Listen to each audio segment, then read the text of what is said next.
People always tell me like, oh my God, you dodged a bullet. No. I chased that bullet down until it did a U-turn right through my heart where it shredded my heart into a million pieces. People don't make albums anymore. They don't make albums. They just try to sell a bunch of little quick singles and they burn out and they put out a new one and they burn out and they put out a new one. People don't even listen to a body of work anymore. The minute a man starts calling a woman or like anything along those lines, I'm like, oh, you really liked her, didn't you? You really liked her. It didn't work out. You're mad. I got it. Confirm quickly. It's that quick. It's that simple. What do girls do after a breakup? What do you do after a breakup? What do you do? Another guy. Yes, queen. Well, how many guys are you banging though? Like, How many guys? Yeah. The whole block? I can't answer that question. You just did. And I really don't understand how y'all females can have multiple niggas. Like, I like having my own. I want to be able to call my man. I want my own. I don't know how I could have a roster. What is a roster? Women are going to be chasing, if they genuinely believe I'm this attractive, they're going to be chasing after a caliber of man that might give them but isn't going to give them a relationship, marriage, a ring, because there's a difference that occurs when it comes to dating. Men will sleep with a woman that he would never be in a relationship with. He's just using her for he'll date down, essentially, sleep down. And so because this is a phenomenon, you can have a woman who's a 5, a 6, or a 7. She can go like a guy who's more attractive than her. A woman, you just got to be pleasant and offer. That's all it takes for you as women. Not all like hyper attractive men are going to bite on that, but like on Tinder, on dating apps, you see the attention go to the top 10% of men on the dating apps. Meanwhile, like the rest are fighting over scraps and pretty much just like completely zeroed out. And so if women are not realistic about their own attractiveness, they're going to reject men who are actually their league, their equivalent, and they're going to be sleeping with, pursuing, attempting to date really attractive men. What's going on, fellas? Don't forget to like and subscribe to the channel. Leave a comment down below. Let's get back to the video. I'm loving this let them theory. Let them do whatever they want. What if we don't let them? What happens if I grab you by the neck the next time you say something I don't like and shake you around? What if we just stop letting them? I think I'm gonna put this into practice. Just start not letting them.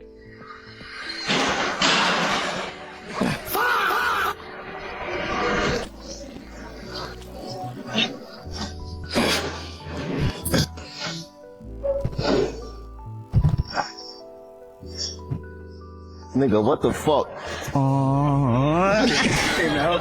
The worst part about dating is the fact that I go out and I have a great time with these guys, but then I'm like, wait, I don't know if I'm compatible with this person. Like, I had a freaking blast on my date, but I'm also like, are he and I compatible? But should I just be dating to have fun, or should I be dating with intention? And that's where it becomes kind of hard, in my opinion. I don't know if anyone else agrees. Men kind of view dates now as a transaction where, oh, I'm gonna take you out, I'm gonna pay for dinner, I'm gonna pay for drinks, well, you better sleep with me after. That's not what dating is. It's like building connections, it's getting to know somebody, but they view it as like this transactional thing where it's like, I gave this, so I deserve this. It's like, we all give and take, and I don't know, I just think it's such a weird like perspective that they have now. I'm like, it's about the experience, and if you're looking at it as a transaction, you're not gonna find anybody. A lot of women, though, view it as transactional too, because I've seen posts from women that are like, I spend $1,200 on my hair, I spend $150 on my lashes, I spend $1,200 on my Botox, I spend this on my nails, and you think I'm worried about a dinner that costs X amount of money. So it's like women are also making it transactional by saying those things, because it's like, if you're doing those things for men, that is your choice, but you're also making it transactional. So it's like, it's both. You know why a lot of guys nowadays are choosing to actively not date? I have a few friends who are absolute studs. They make great money. They got their own place. They got a really promising career, and they're just solid, stable dudes. The reason why is because they were dating girls, and then they were passed over, looked over for some odd reason, and there was a bum that these ladies chose. For example, a guy that's like really into partying, he's really into like friends, he's really into traveling, doing all this. He's not necessarily a guy that's into building a career or has this crazy ambition. He just wants to have a lot of fun. There's so many dudes these days. I can't even relate to it on a single percent. But anyways, after those guys were not chosen by the girl that they were dating, they're just like, dude, I can't even win. I can't even be a stud and actually win in this environment. But then again, you ladies break up with those guys because they're not really going anywhere. And then you wonder why you're still single. We ain't wondering why. Show me both of your hands right now. Where you beating your bow, bow.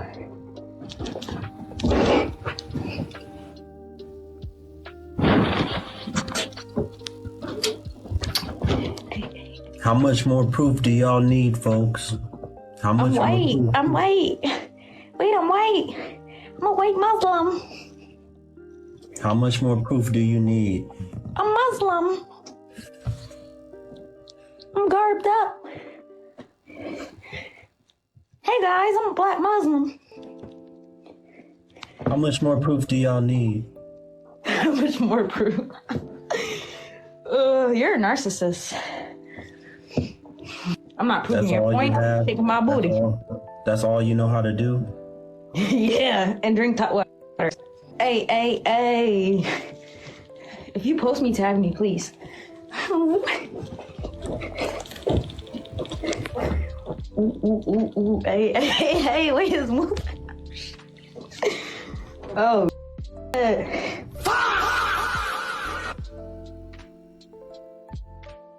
Okay, so here's my advice for men who can't get a girl. You need to be cooler. And I know that sounds like really obvious, but some of you guys have like lame hobbies that are not attractive. Gaming is not attractive. Like, it's fun, but it's not like, it's not hot. And there are certain hobbies that exude confidence or exude like emotional sensitivity or depth, right? Like slam poetry or go do stand-up comedy or don't do stand-up comedy. That's actually a really bad idea. Go scuba diving, go learn to play the guitar, piano. Oh God, piano is a sexy hobby. Painting, that's a hot hobby. Everybody likes an artist, right? Get really into a sport, any sport, but especially if it's like a group sport. If you go do volleyball, you'll meet people and you'll also get fit. There's a lot of ways to be cooler and hotter and get with somebody. That don't involve becoming like a total negative hater troll. So anyways, just want to put that out there to whoever in the universe needed to hear it. I thought that in order to attract a successful man, I needed to be successful. And I've been working really hard. And then I discovered through social media, I don't know if it's true or not, successful men or men in general don't care if a woman is successful. False. It's actually a fact that most people date in their same tax bracket. So if a man's successful, the odds are he's dating other successful women. Why is this?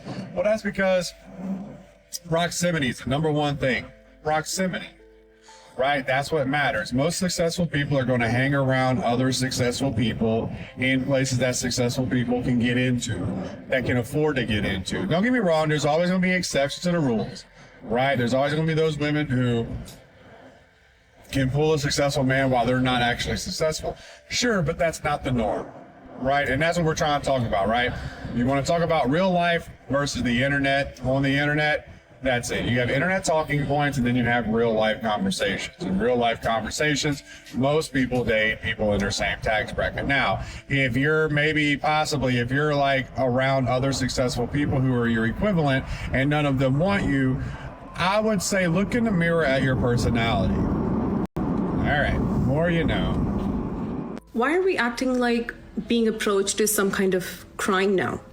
Like, relax. If a guy comes up to you and says, hey, I think you're cute, or asks if you're single, that's not harassment. That's a human being trying. And I'm not saying every approach is okay. No, some men are creepy. Some situations are uncomfortable. I get that.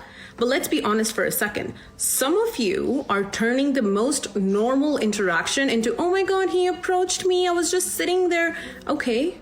And like, what do you want him to do? Send you a calendar invite? If you're not interested, just say no and move on. You don't need to act like you were just attacked. Because you know what it's giving? It's giving ego. Acting like you're above basic human interaction, I don't think that's attractive at all. And men, since you're not off the hook either, if someone rejects you, take it and go. Stop getting bitter. Stop making comments. Stop acting like she missed out. She was just not interested. That's it. Rejection is part of the game. If you can't handle that, don't play. Because this whole dynamic right now is just so weird. One side is overreacting for validation, the other one is taking rejection personally, and both are screaming emotional immaturity. Like, can we bring back normal human behavior? Respectful approach, clear rejection, everyone moves on with their life, that's it. It's not that deep. With a guy over the weekend on Hinge. He's nice looking, is very pleasant, but it's one of those situations where we both like the prompts, not like the photos, but the prompts. You're like, yes, this sounds like somebody I really like. We match.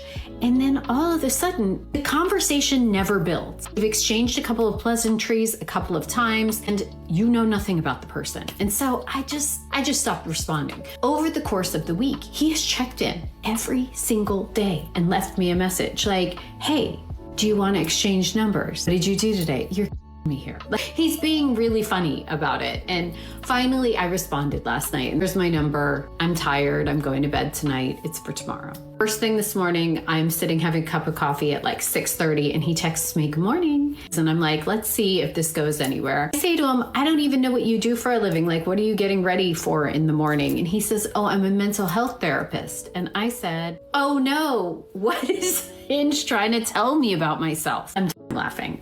Send him a voice note. ChatGPT really said, we can't handle this by ourselves. We need to call in the big, just making a joke. He never responded. Literally, after 5 days of every day trying to get my number.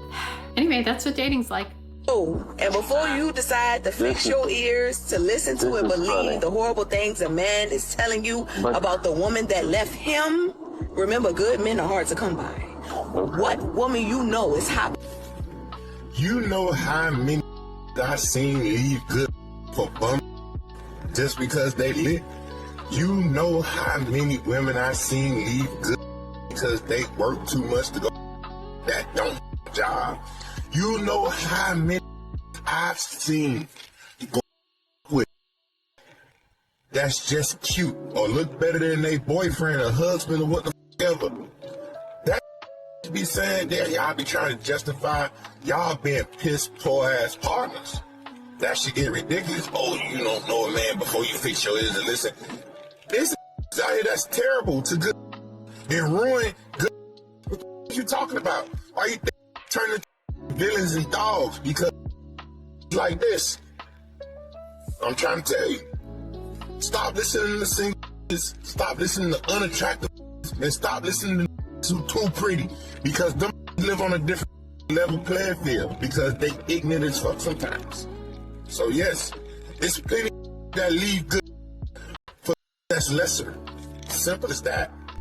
I think in a lot of these situations and scenarios, when you listen to modern women and how upset they are that men don't try anymore. They ask the question, why do men stop trying? You know, why did he stop planning dates? Why did he stop being romantic? Or doing all the stuff that he used to do? It doesn't seem like it ever crosses their mind like maybe you weren't reciprocating, maybe you weren't that great of a partner, maybe you weren't appreciating him. There was a woman that talked about a lot of times modern women say things like, oh, that's the bare minimum, and they never appreciate or say thank you. But she said, I implement that in my life because, you know, even in the small things, people need to feel appreciated. And it keeps them going because it lets them know that you acknowledge, you see, and you comprehend how much it takes for them to continue doing on a daily basis what it is that they do for you. So be appreciative and grateful, something a lot of modern women don't have. I cannot believe the amount of male commentators on my last video not knowing what courting is. I've had men courted me through and through, and they've had their mothers or sisters taught them very, very well on how to court a woman. And because I dropped the last person that I was talking to because he didn't court me or like even talk to me like properly, I'm going to explain to the masses that courting is just basically asking her out on a date. She says yes, If you're still interested in her, then you ask her out on a date again. And if she's still interested in you, she would say yes. And you keep on repeating that process until you guys both spend time together. So both you guys realize you guys like each other and start doing things with each other as a team. And then you officially ask her out. That's just my experience on dating. And no male has ever asked me to plan dates. None of my girlfriends that has a long-term partner have had a male ask her to plan dates while you guys are like getting to know each other. Like, I didn't know I was supposed to take you out. I didn't know I was gonna plan a car ride for you. I didn't know I was gonna plan out like a day where we hang out together and guide you to all these places. Like, what? Most women get married because they want financial security. Why else would I tie myself down to you, have your children, if you're not going to take care of us? Because I love you, you love me. We can sleep in the sleeping bag outside. We love each other. Oh my God. That's why you get married, right? No. If he loves her, he's going to grow with her and love her. The money. Nobody cares about that. Man, Nobody that's cares. why the world I'm is messed sorry. up. These women ain't sleeping in no sleeping bag until you get on your feet. Some of you dudes are stupid. These women are telling y'all the reason why they would marry y'all, and y'all still think it's for love. Newsflash, those women have phased out years ago. That's why a lot of y'all men keep coming into marriages leaving your assets unprotected. Then wonder why when it all fails, she want to take it all. Fellas, divorce results will show you why a woman married you. What is she likely to ask for in event of a divorce? That is what she wanted from the beginning. And when it ends, she still wants it. So let's stop being ignorant. And to the fellas out here that got their women outside living in sleeping bags until they get on their feet, y'all are stupid if you think a woman who would sleep in the streets with a bum is gonna be loyal. A woman who would be with a bum would be with any man. If any man is thirsty enough to take her out of that situation, you'd be in that sleeping bag by yourself. So when you get up, you need to cut her the off and start over with somebody new. It's a cruel world out here, boss. I don't make the rules. If you love a man who hates himself, he will make you hate yourself, but not all at once. That would be too obvious, too easy to run from. He does it in a way that feels like your idea, like you're the one becoming smaller, more understanding, more patient. He won't walk in with a sign that says, I'm going to be the thing that breaks you. He'll walk in charming enough, just self-aware enough to admit he's a little messed up. And you'll think you can handle it because you've been through things too. But what he doesn't say is he doesn't just hate himself. He believes deeply, very, very deeply, that anyone who loves him must be stupid or weak or lying. And that is when it starts. He doesn't trust you not because of what you've done, but because he doesn't trust anything good. So he'll question you, test you, pull away, come back, then pull away again. He'll make you believe you need to start working to prove you're different, you're real, you're not going anywhere. So you start over-explaining, over-giving, overstaying, and he lets you. Because it feeds something in him to watch you try that hard. And no matter how much you give, it will never be enough. Because the problem isn't that he can't find love. It's that he rejects it the second it is real. When someone hates themselves, they will not believe your love is something safe. They will see it as a threat. And a man will never change if he can convince you that you are the problem. So he does. He teaches you to question everything. Your body, your reactions, your worth, until you start apologizing for things you don't even understand. But he will never tell you to hate yourself. He will just create an environment where that's the only conclusion that's left. So you make yourself small, accept apologies without change, and bite your tongue so many times it'll start to scar. You will call it love, but love it is not. It's you learning how to see yourself the way he already does. And that's how it ends. You don't just lose him. You lose the ability to look in the mirror without picking yourself apart. That's what loving a man who hates himself does. It doesn't just break you. It teaches you how to do it on your own.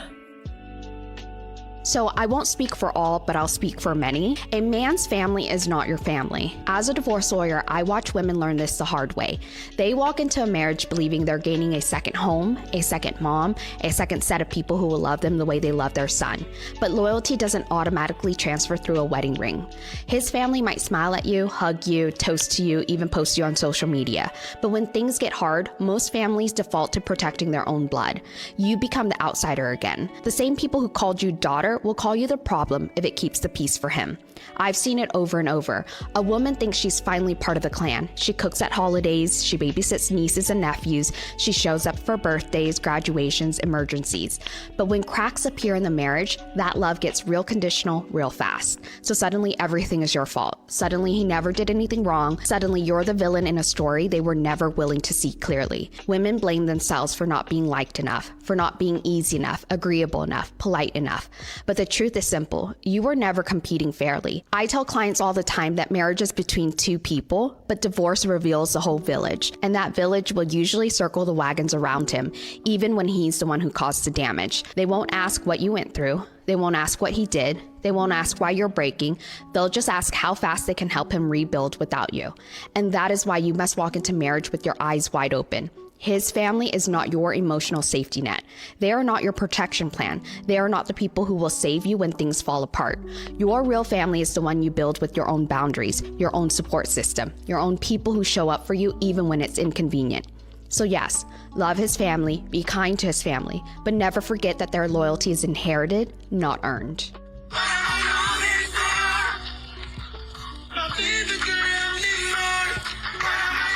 You also need to admit that you're a bum, because in the caption you said you also have no income. We not checking for a 35-year-old bum, auntie.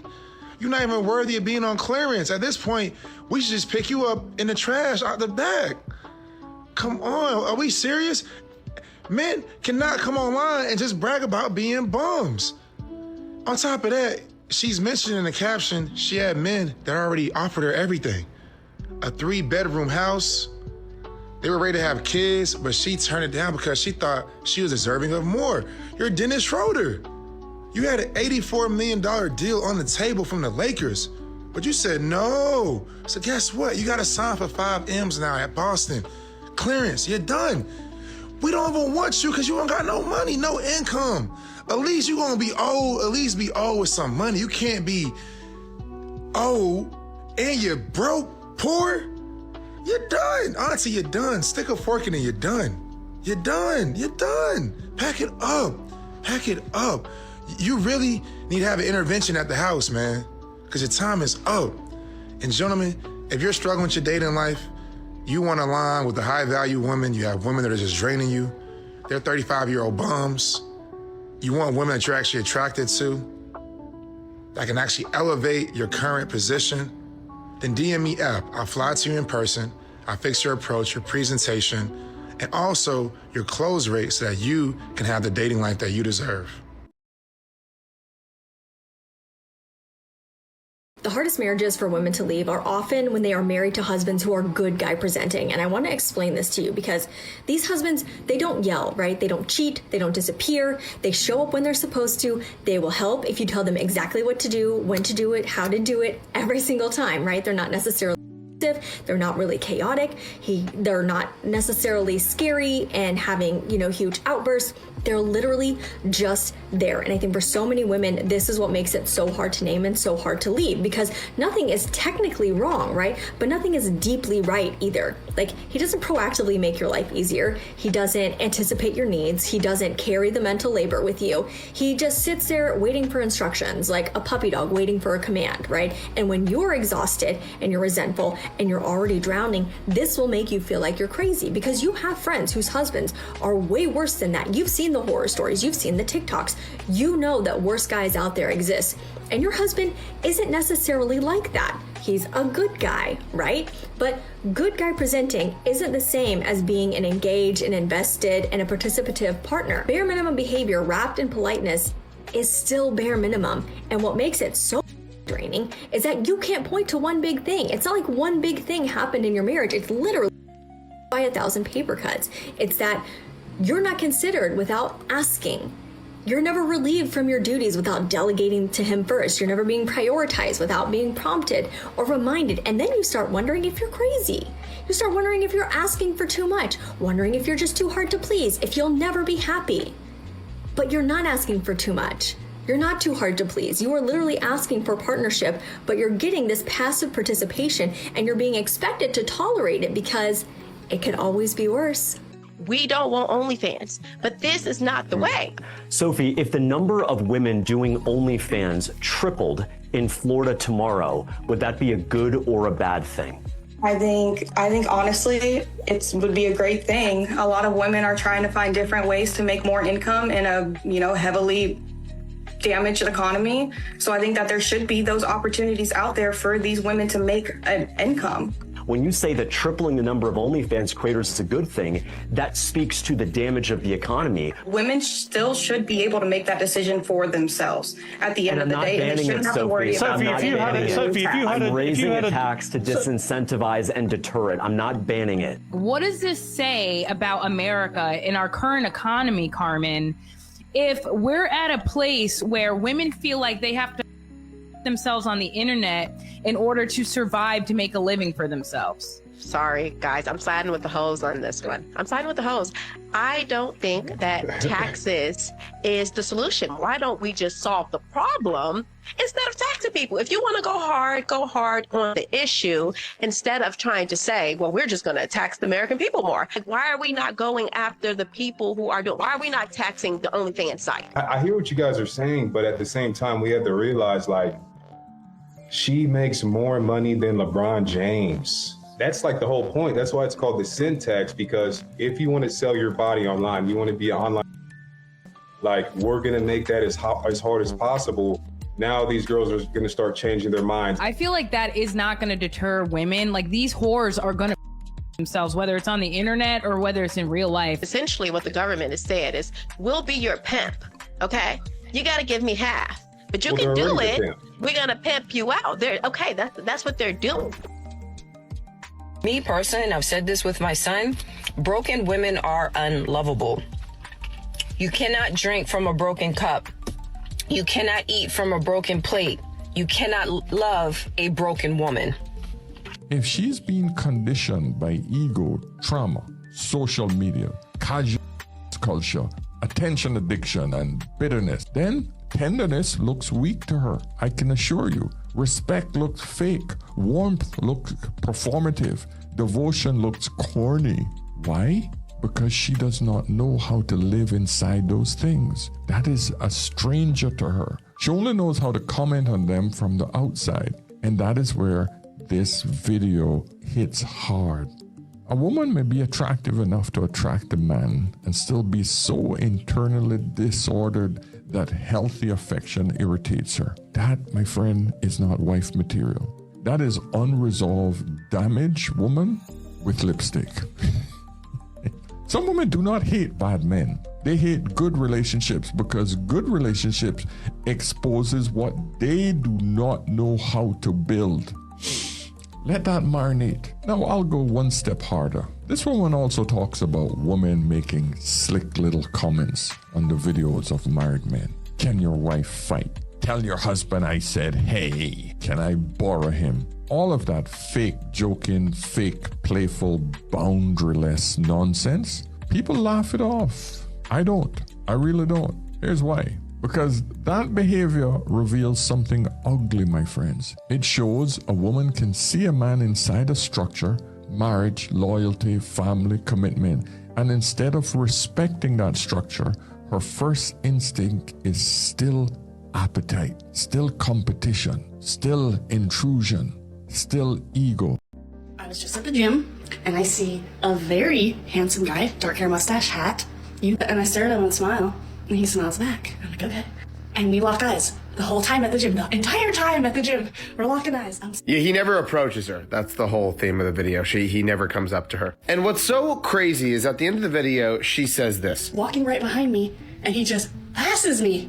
And this happened 2 times. I'm like, what are we doing here? Did you get nervous? Or why are we looking at each other? And then you say nothing? And I don't get how you're confused because you did the same thing that he did. You both equally looked at each other and smiled and both equally did not approach. But I don't know if this girl's one of those girls. The people are going to be like, but it's a guy's job. It's the guy's job because men and women, we have specific roles in society. But at the same time, we're equal but we have completely different roles. You smiling and looking at somebody does not indicate for sure that you want to be approached. A good thing to do if you're a girl and you want a guy to have a conversation with you is instead of you giving the signs, because I'll give her credit that at least she attempted to give signs. Some girls will be like, listen, I stood there in the corner and nobody came and talked to me. You need to at least initiate a conversation. You don't have to go and do something flirty. You could sit there and talk about the sports team that's on his jersey, or, his shoes, or the hat that he's wearing. You have to understand that smiling, that is very ambiguous. There's no guarantee that somebody's smiling and looking in your direction. And I know you're going to think this is crazy, but I swear to God, I've met girls that have admitted that they purposely will sometimes eye a guy because they want them to approach just for them to say no. There are some people that do that on purpose. So moral of the story is the same way that you didn't go up and say anything, he didn't. I don't understand why you're acting like you didn't do the same thing, but that's just my opinion today. What do you think? You know the real reason I think it's really time to stop dating? I met a guy the other week that was actually insane. It was like a rom-com movie moment. And I was like, okay, maybe I'll break my no dating hiatus, because this was just too serendipitous. It's not that deep, but I thought it was cute. Anyways, so we've been trying to schedule something. That was 3 weeks ago now that I met him, and I just keep having to reschedule. I just keep having to be like, no, I can't do it. Finally set a date for tomorrow night. I was excited just to I don't know anything about the guy, by the way. I was like, he's cool energy. I'll just go talk to him. Yeah. So set the date. I realized I forgot that I agreed to speak on a panel. Who forgets something like that? Me. Okay. So now we're rescheduling again. And it's just I'm looking at my schedule. I'm looking at my schedule and I'm literally just when is this going to happen? When is this going to happen? I'm busy every night. The nights I'm not busy, I'm seeing one of my friends. I'm not going to cancel on my friend for this random man that I don't know. So when am I going to see you? The other nights I'm working on stuff. I just, the nights where I am free, truly free, are very limited. So I just don't. It's gotten to the point where it's because, sorry, I have a mint in my mouth. I feel like I'm slurring. When settling down and getting a husband is no longer your priority, dating becomes very difficult, because before it was the priority. So I would put the date above anything else. I was like, oh, I'll reschedule to hang out with my friend. Oh, I'll go to dance class a different day. Oh, I'll work on my stuff a different day. Now those things are the priority and dating is not. So it's unless I have nothing going on and it's a true, and I have rest days. I have rest days where I just decide I'm not doing anything. Can't be one of those days because that's my rest day. Unless I truly have nothing to do and I want to do something, the date is not happening. The date is not happening. Yeah. Coach, I'm going to say this part. Because I work in the real world, even when they see another black woman have it, if you see each other in real life, if they see you in contact, now they're trying to take her spot. I know how this works. So exactly, mate poaching, the whole nine. So this whole idea, it's just, I'm only upset because I feel like black women are celebrated and black women aren't in those positions. Let's not act like there's not a percentage of black women that get jealous and actually try to take her spot. And especially if they find out he's unhappy or they're going through something, I'm like, they're constantly weighing and scaling how attractive a man is based off of if he's with an attractive woman. So I'm like, this is always going to be a moving goalpost. I do think guys need to do whatever it is that they think that they make sense for themselves. My view has always been, regardless of Mamiya said, my lens has always been, are we giving men, when we get on these platforms and these behind these microphones, the pros and cons that comes with each choice we make? There's risk that comes with being married. There's risk with the free agent lifestyle. There's pros that come with it too. And there's pros of being married. And a lot of it is always hinged on the caliber of woman you're dealing with. Yep. Regardless of whether it's a one-night stand, regardless of whether it's a situationship, whether you marry, it's all about the caliber of woman that you have in front of you. And, even if it's for a short term or a long term, is her character one that you can depend on indefinitely? That to me is way better of a gauge of whatever decisions you're going to make versus I'm going to get married because that's the right thing to do, but you get married to the wrong woman. Or, I'm going to do the free agent lifestyle and all the women Bro, and you sloppy, you messy, you're not making moves, and now you getting me too'd and getting all these accusations against you. Regardless, you have to use the intelligence and use strategy to make sure you're putting yourself in the best position possible. That's, to me, what the whole manosphere and this whole space was about to begin with.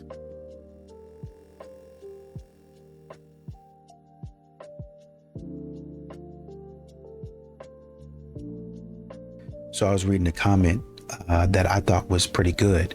The guy says, and this is really applicable to a lot of modern women in their situation, and they're wondering why men have begun to act, I shouldn't say began, to act the way they do. This might be why. So the guy says, because the woman was talking about, I think in the video, good men sometimes have to do bad things. And she was like, well, I really don't agree with that. And so the guy says, the real line isn't good versus bad actions. It's necessary harm versus unnecessary harm. Necessary harm prevents greater damage, is acknowledged, and comes with responsibility. Like a manager who fires a toxic employee, there is real damage to the employee in the sense that he loses income, status, etc. But if you kept that employee on the project or whatever, it would possibly and potentially hurt the project. So you letting go of one person saves the project, because that employee or that person continues to drag the entire ship down. And this is how modern women are. Modern women will literally hang on their feelings. They will be guided and led by their feelings. And they will tell you, I'm about to be guided and led by my feelings. And a man is saying, no, that you're gonna bring the entire ship down. I don't care. I'm gonna burn it all to the ground. Why would you do that? Why would you do that? You're about to ruin it all for all of us. But I don't care. If mama ain't happy, ain't nobody happy. Why would you take that stance? A man could try to reason with you.